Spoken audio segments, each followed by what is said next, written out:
Ukisoma kile kitabu cha Wathesalonike wa kwanza sura ile ya 5. Nisomee tu ule mstari wa 17, ni mfupi sana. Huo tu nisomee. Amen.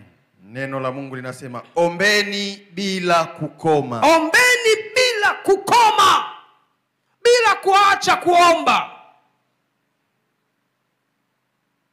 Bila kukoma. Sasa wewe umekuwa ni muombaji, lakini umeomba kwa wiki, umeomba mara moja au mara mbili.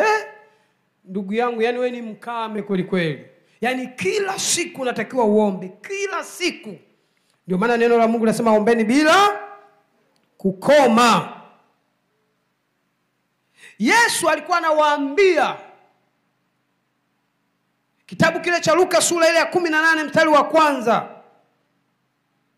anawaambia, amen, akawaambia mfano ya kwamba imewapasa kumwomba Mungu siku zote, wala wasikate tamaa. Akawaambia mfano ya kwamba imewapasa kumwomba Mungu siku zote, siku zote, siku zote. Hakuna Jumapili, hakuna Jumamosi, hakuna Jumatatu, hakuna Jumanne, Jumatano, wala Alhamisi, wala Ijumaa. Mtu anayekwambia kwamba Bwana siku ya Sabato ni Jumamosi, hiyo ndio siku ya kukusanyika, huyo alijui neno la Mungu. Neno la Mungu linasema imewapasa kumwomba Mungu siku zote. Yani ibada kwako iwe siku zote ni ibada. Haleluya.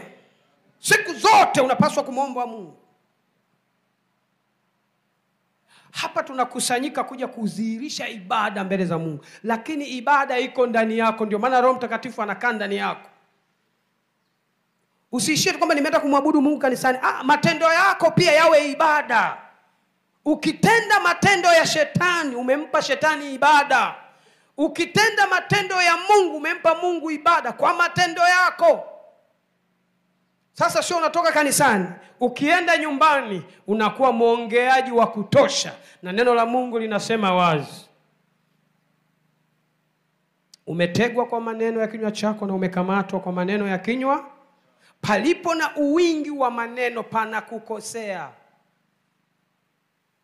Hutakiwi kuwa mwongeaji. Haleluya.